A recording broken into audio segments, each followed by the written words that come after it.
approaching an ancient sage and asking this question, Kasminno bhagavo vigyate sarvam idam vigyatam bhavati iti. Sir, what is that which, when we know that, everything here on this world, in this world, everything here becomes known. What is that by knowing which everything is known? In the Chandogya Upanishad, we find when the boy Shvetaketu returns from school, his father, seeing that the boy has become proud of learning, asks him, my boy, have you learned, have your teachers taught you that by knowing which everything is known? You see, the same question, knowing which everything is known. And of course, Shvetaketu said, no, they didn't teach us that. Probably they don't know. And could you teach me? He asks his father, could you teach me? And the commentator Shankaracharya mischievously comments there that probably the boy was afraid of being sent back to school. So he said, my teachers don't know. Maybe you can teach me. In another Upanishad, Taittiriya Upanishad, the sage Narada, he says that I have learned everything that there is to know in all the universities of the world. He gives a list of so many subjects that he has mastered. But he says, I am in sorrow. I suffer. And his teacher says to him that you have to know that by knowing which one can go beyond beyond sorrow. There is something that which you know, if you know that, you go beyond sorrow. And in another Upanishad, you know, this statement comes, what is that by knowing which the mortal becomes immortal? Tameva viditva ati mrityumeti, knowing which we go beyond mortality. So look at this question. It's basically the same question. What is that by knowing which one can become immortal, go beyond death? What is that by knowing which we can know everything? What is that by knowing which we can overcome sorrow? So there is this question about something by knowing which, by gaining which, by realizing which, one gets infinite existence, infinite knowledge, and infinite bliss. This is the question of the Upanishads. So that there is this one, there is something by knowing which we can become immortal. We can know everything that there is to know, and we can overcome sorrow forever. That is the question about the one. And the many is this world around us.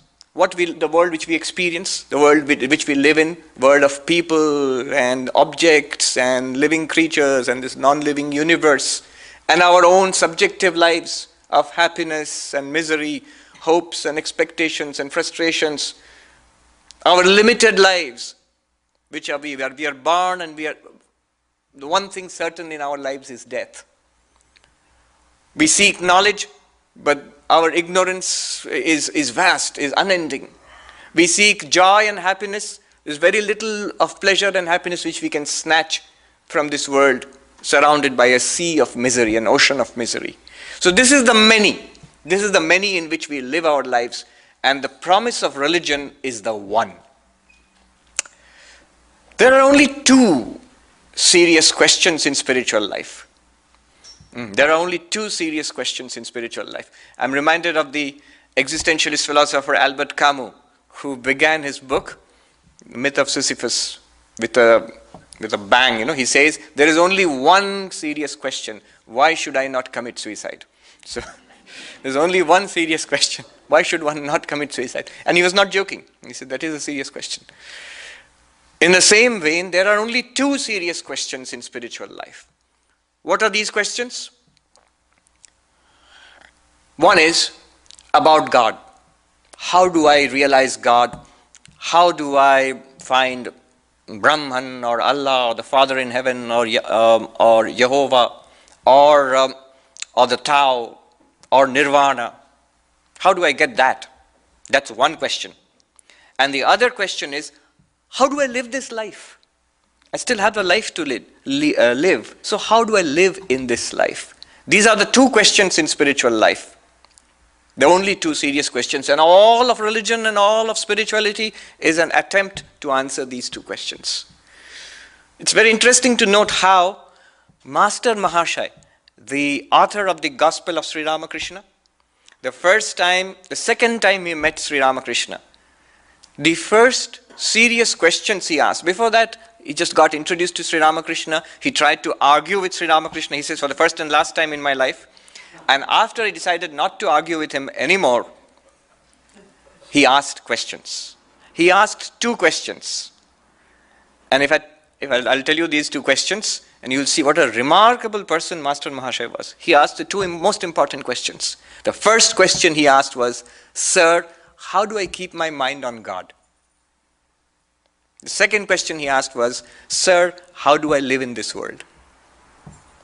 In Bengali, Ishware mon kemon kore hai. One. And second, e সংসারে কিভাবে থাকবো? You see, these are the only two questions in life. And all answers, the great masters, religious masters since the beginning of time have given all the answers. Their answers to these two questions. Bhagavad Gita, we don't know when it was said, but definitely at least 3,000-4,000 years ago.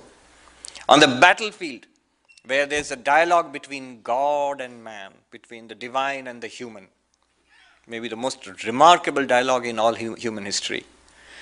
And God teaches man, the divine instructs the mortal.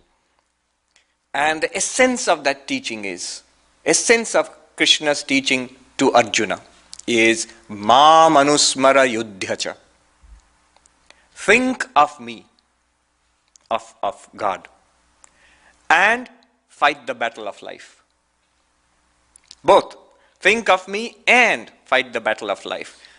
More than 20 centuries afterwards, probably, in the Middle East, when the ancient Jews asked their strange new prophet, Jesus, Lord, we hear of the 10 commandments. Which of these 10 commandments are important? Which of them are the most important? Which is the most important commandment? And Jesus said not one, but two. He said, first, love the Lord thy God with all thy might and all thy heart. First. And, just when they were shutting their notebooks, okay, we got it. And, love thy neighbor. And love thy neighbor. Love God and love thy neighbor.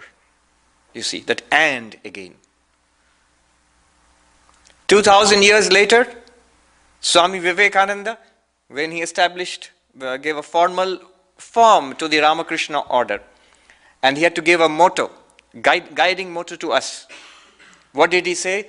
Atmano mokshartham jagat hitaya cha, for your own liberation and for the welfare of the world. And for the welfare of the world. Think upon me and do your duty in life. Krishna. Love the Lord thy God and love thy neighbor. Jesus. For your own, live for your own salvation and for the welfare of the world. You see, this eternal and is there. Because they are answers to two questions. How do I get God, Brahman, Atman, Nirvana, Moksha? How do I live in this world? A question about the one and a question about the many. One and the many. The question remains, why this twofold answer? Why not just one? Why not just love God? That's it. Why one more thing? Why is it necessary to say, and love thy neighbor? Why didn't Krishna just say, meditate upon God, upon me? Why does he go on and say that, and fight the battle of life? Why and? Why does Swami Vivekananda say, for your own liberation and for the welfare of the world? Why not just for your own liberation? The devotee, the spiritual man, the seeker after liberation, will always try to focus on that, on the divinity, on realizing God. I want God. The world, well, I'm a well-wisher, but I'm not bothered about the world. And the atheist, the one who does not believe in God, will say, the one you're talking about, the one that religion speaks of, is a superstition. What proof is there of that God? What we see is this manifold world. We experience the many. So, love thy neighbor, that's great. Work for the welfare of the world, that's great. Do thy duty, that's great. But the rest of it, why that other one? Forget that. But the great masters of religion throughout humanity's history have insisted on both of them, and this and that. And that is the question that we shall deal with this morning. The question of the one and the many. Most of you, when you came here, you thought I'm going to talk about the one and I'm going to talk about the many. But I'm going to talk about and. One and the many. The subject is one and the many. And the most important word there is and. That's what we are going to talk about this morning. What is the relationship between the many and the one? About 800 years ago in India, the great master of dualistic Vedanta, Madhvacharya, he taught that do you feel, you who believe in God, who are devoted, do you feel that God is different and you are different? That you are different entities? I say, yes, you are right. You are different. God is the Lord and we are the servants. Thou art the master, I am thy servant. And do you feel that you and your brother, you are different? All the human beings here, billions of human beings, you are different entities. Yes, we feel we are different. You are right. You are all different entities. And do you feel that you living beings, you are different from the non-living universe, the material universe? Yes, we feel that. That's what it seems to be. I'm different from this desk. Yes, you are right. You are different.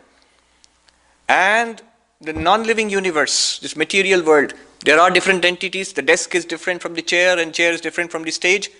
Yes, we feel that. That's also right. And God is different from this material universe. 5 differences. He speaks about 5 differences. The difference between Brahman and Jiva, the ultimate reality, and us. It is true. We are eternally different. This is the Lord, the Master, and we are the servant. The second difference is between Jiva and Jiva. Each of us, we are different entities. The third difference he speaks about is between Jiva and Jagat, we and this material universe. And the fourth difference he asserts is between Jagat and Jagat, between the material, inside the material universe itself, there are billions of entities. They are all different from each other. And the last difference he speaks about, difference between God and this material world. Material world is a created, insentient world. And the Lord is the master of all of this. So 5 differences in Sanskrit, Bhedaha. Bhedaha means difference. We always talk about Advaita, Abheda, non-difference. But the master of Dvaita Vedanta, Madhvacharya, speaks of 5 differences. Pancha Bhedaha. And this is the relationship between the one and the many. The one is the Lord and the many. All of us and this material universe, they are possessed. The Lord is God is the master of the many. The many is subservient to the one. The many belong to the one. This is knowledge. What is ignorance? To deny the existence of the one. Not to believe in God. So that is the prototype of dualistic religion. All dualistic religion follows this model. They acknowledge the one. God exists. There is one Lord of the universe. And we are their servants, and this universe belongs to God.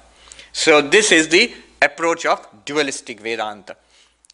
Ramanujacharya says, wait. In deeper than all these apparent differences, there is an underlying unity.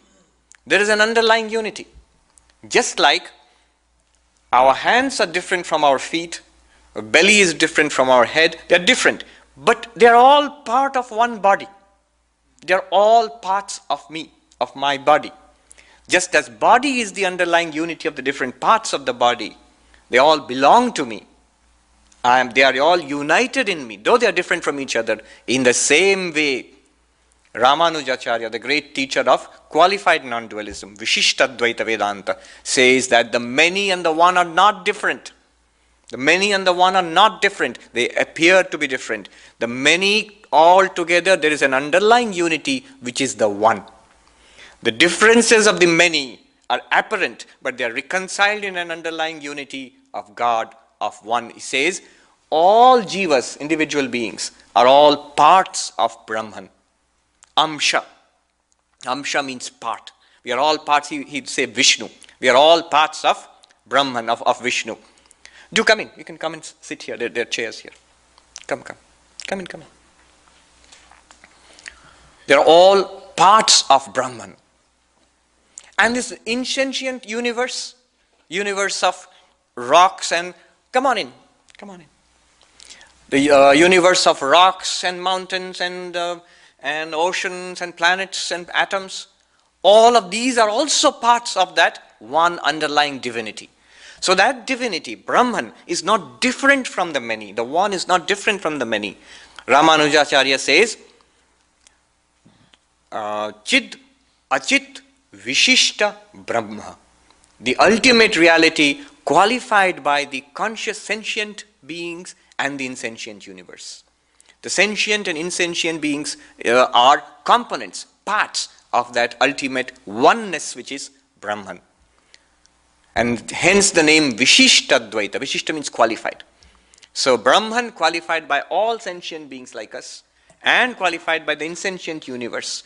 All of these are parts of one divinity. So underlying our apparent differences, there is a deeper oneness. This is the great doctrine of Apritak Siddhi. Apritak Siddhi.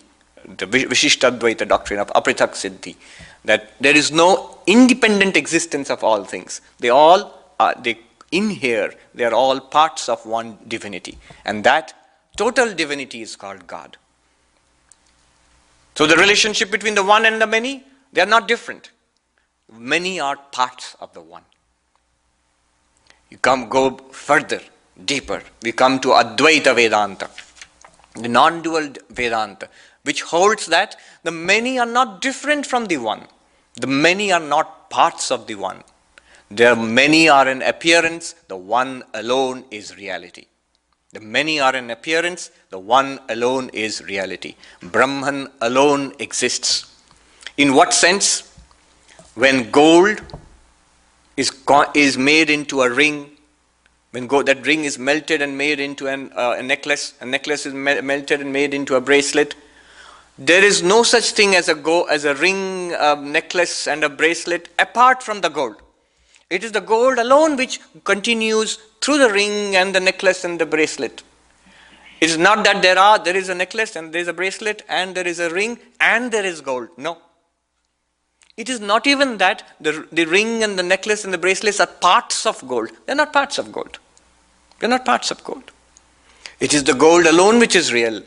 And the necklace and the ring and the bracelet are names and forms into which the gold is shaped by a skillful jeweler, and we call them by these names and use them differently. They look different, they are called differently and used differently, but the reality is one and the reality is gold. In the same way, Brahman alone is real. Think about it epistemologically.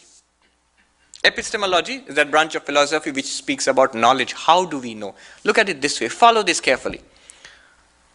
All the things that you see in this room, so many people, benches and the shrine here and the light and the walls and the ceiling and the carpet, there are hundreds of things to see here.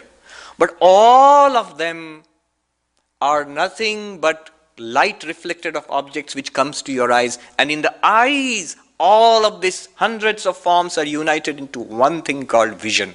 We see.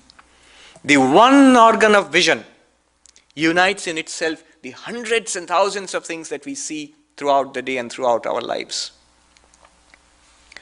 The one ear, so much of music that we hear, so much of noise that we hear, so much of people talking, all the things that we hear, all of them, the thousands and hundreds of thousands of different kinds of sounds that we hear throughout our lives, are all united into oneness by that one organ called the ear. And so with smell, so with taste, so with touch.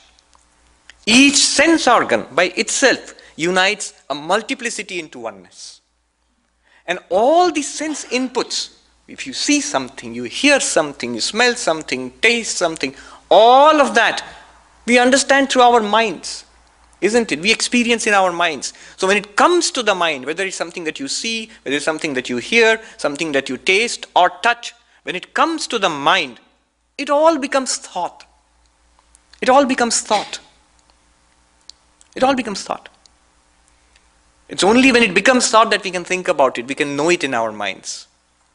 And the thought itself is not sufficient. The hundreds of thousands of thoughts, somebody said that each day we have 56,000 discrete thoughts. They're not different from each other. Maybe same thoughts are repeated, but 56,000 thoughts in our waking day, in one day. So all these tens of thousands of thoughts and hundreds of thousands of thoughts and millions of thoughts throughout our lifetime, all of them are experienced by us only when it's lit up by the one consciousness. It's only when we are aware of it that we know that we are thinking. So all the multiplicity of thoughts becomes one in consciousness. Imagine the whole world which we experience through 5 senses. Billions of entities reduced to 5 senses. The 5 senses with the thousands of inputs reduced to one thing called thought. And millions of thoughts reduced to one thing called consciousness. Without consciousness, we cannot be aware of any kind of thought. Not much less any kind of perception, and much less the external world. So everything ultimately is thought and consciousness. Ultimately everything is reduced to the level of consciousness. From the epistemological point of view, Advaita Vedanta shows it is in consciousness alone that everything shines. And from another point of view, they will show that existence alone is common to all things that exist. Bliss alone is common to all things that we enjoy in the world. So this existence, consciousness, bliss, not 3 things, but one thing itself. This is what is appearing, this is what is there in every experience of ourselves. In every experience of ourselves, all that is existence, is consciousness and bliss.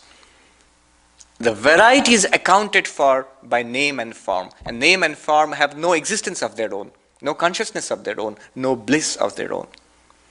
So this existence, consciousness, bliss, where is this?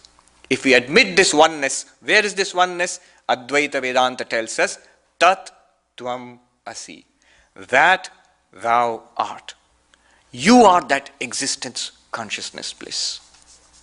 So this is the remarkable conclusion in the Chandogya Upanishad, when the father teaches his son Shvetaketu. He comes to the conclusion when he talks about one existence out of which everything has come, and other than which nothing has existence. It's just like the waves in the ocean, the Pacific Ocean there, thousands and thousands of waves arising, rising up, melting back into the ocean daily.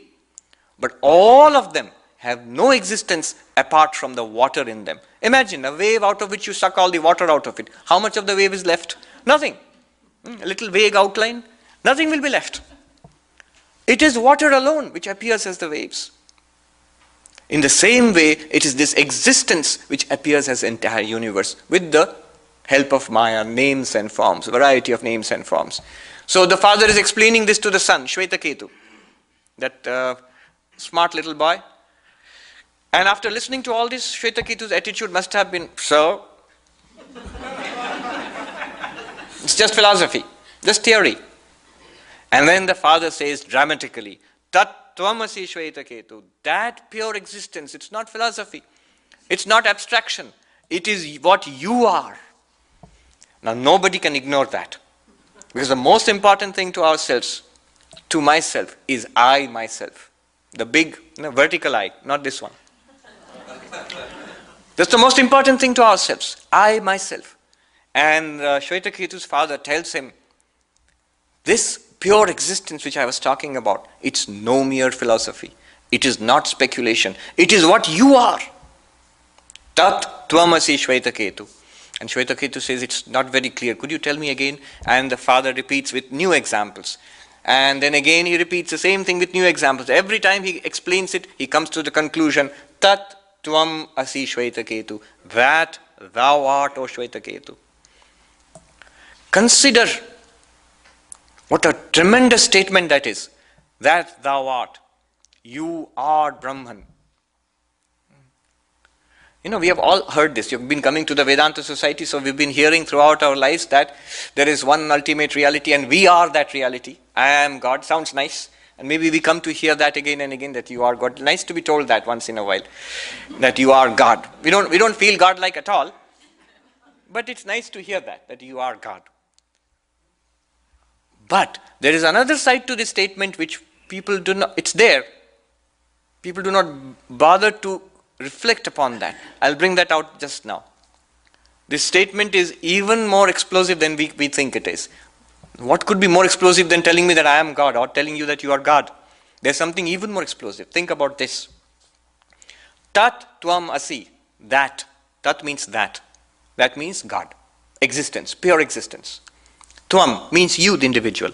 You are that existence out of which the universe has emerged. In which the universe exists. Into which the universe disappears. In what sense? Just as if you tell a little wave, you are water. There's nothing in you except water. The top of you is water, the middle of you is water, inside you is water, outside. All of it is water only.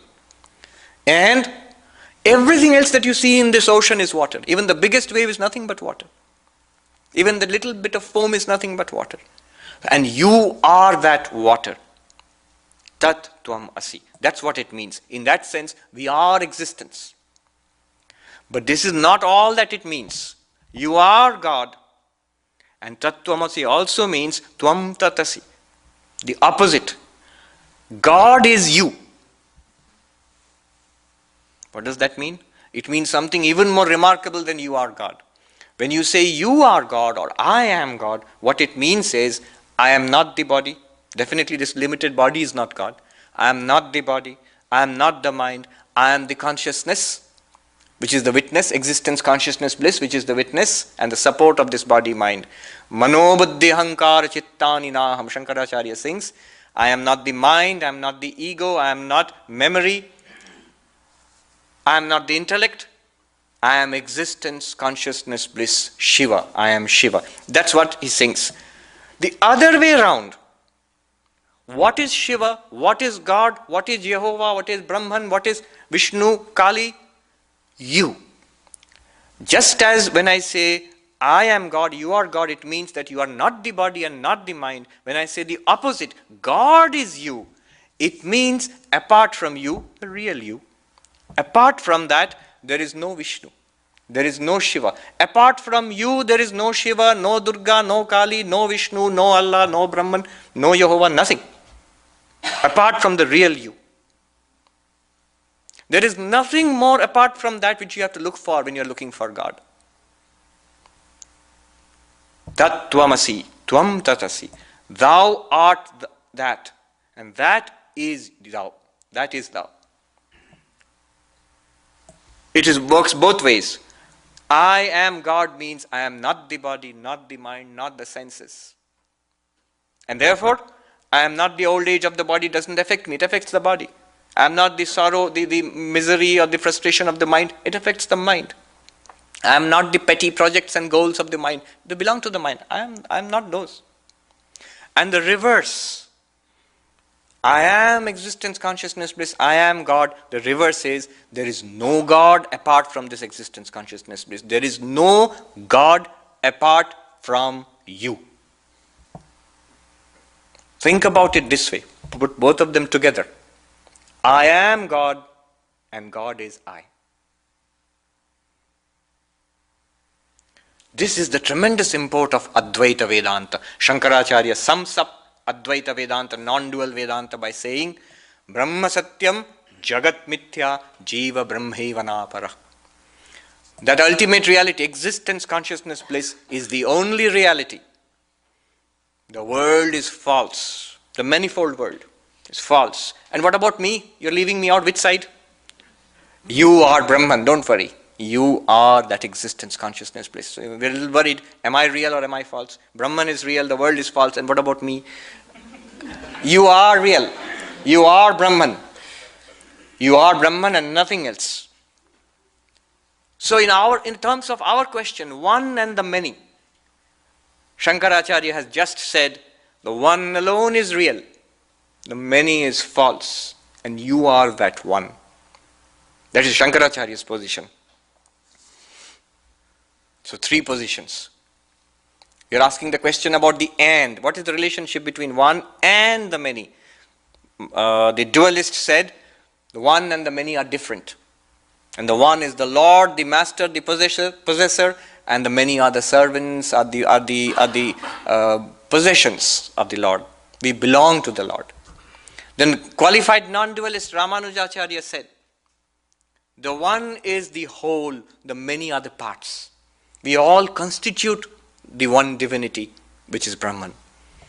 Shankaracharya came and said, the one alone is real, the many are false. He denies any kind of independent existence to the many. The one alone is real, the many are false. How do you reconcile? We have got 3 answers to the question, why this and? What is the relationship between the one and the many? Hanuman, when he was asked this question by Rama, what do you think of me? The Rama incarnation of God asks Hanuman, and Hanuman, the wisest among all beings, replies, thou art the Lord, I am thy servant. Deha buddhya dasoham. From the point of view of this Hanuman body, you are Ramachandra, I am thy servant. Deha buddhya Deha buddhya dasoham. So, dualism, he says, wait. Jiva buddhya twadangshaka. As this conscious being dwelling within this body, I am a part of thee. Thou art the whole, I am thy part. Jiva buddhya twadangshaka. As a jiva, I am part of thee. Oh, qualified non-dualism. Wait. Atma buddhya tvamevaham. As existence, consciousness, bliss. As pure consciousness, pure existence, which I am. You and I are the same thing. Oh, qualified non-dualism, Advaita. So which one would you pick? Hanuman says, iti me nishchita buddhi. This is my conviction. My conviction is, thou art the Lord, I am thy servant. Thou art the entirety, the whole of which, the fire of which I am a spark, the ocean of which I am a wave. And thou and I are one and the same thing. There is no thou, there is no I, there is only existence, there is only consciousness, there is only bliss. Yesterday we had a very beautiful song sung by this young lady who sang, there is only light. We had a kirtan here, there is only light. Light is consciousness, light is bliss, light is existence. There is only light. Whatever we experience, light is only that which is there. So, that is Hanuman's answer. We wonder what would Swami Vivekananda have answered if he was asked this. And we are fortunate because he was asked this. He was asked this. Some enterprising philosophical, some reporter with a philosophical bent of mind, I think it was a reporter or somebody, it's there in the complete works of Swami Vivekananda, discussion. Somebody asked him, Swami, doesn't Orthodox Hinduism say one alone is the real and the many are false? And didn't Buddha teach there is no one permanent reality and the many are in flux and continuously changing, that's all that there is? So what do you say? Swami Vivekananda said, yes, what you are saying is right. But what Ramakrishna, Paramahamsa and I have come to show is that the one, wait for it, the one and the many are the same reality, experienced at different stages of spiritual evolution in different ways, by different aspirants in different moods. One and the many are the same thing. They are not two different things. And they are experienced in different ways. The one is the Lord, I am the servant, in one way. From another perspective, the one is the whole of which we are parts, the many are parts. From another perspective, the one alone is real, there is no many. And all of it is correct, because they are experienced by spiritual aspirants, sadhakas, at different stages of spiritual evolution, in different moods of spiritual evolution. That was his point. And this is important. Sister Nivedita, in her wonderful introduction to the complete works of Swami Vivekananda, in the introduction, she says, whatever the Swami taught us, she calls him the master. So whatever the Master taught us, all of that was already there. Even if Swami Vivekananda had not been born, the truths of the Upanishads, truths of the Gita, in fact in a wider context, the truths of all religions would still exist. They're still there. Maybe it wouldn't have been stated with such power and freshness and vigor as Swamiji did, but it would still be there. They did not originate with Swami Vivekananda. But then she writes, but what is original to our Master? What is original to our Master? What is his crowning? She uses the word, the crowning achievement of Swami Vivekananda, she says, is the doctrine of the one and the many being the same reality. The one and the many being the same reality, experienced in different ways by different aspirants at different stages of the spiritual evolution. Why is this so important? Sister Nivedita elaborates. Why is it important? She says, if one and the many be the same reality, then henceforth no division between the sacred and the secular. She says, in that case, to labor is as holy as to pray. To pray and meditate and to work in the field, they can be, with this proper spiritual attitude of course, they can be as holy. There's no need to divide them. This is secular work and that is spiritual. She says,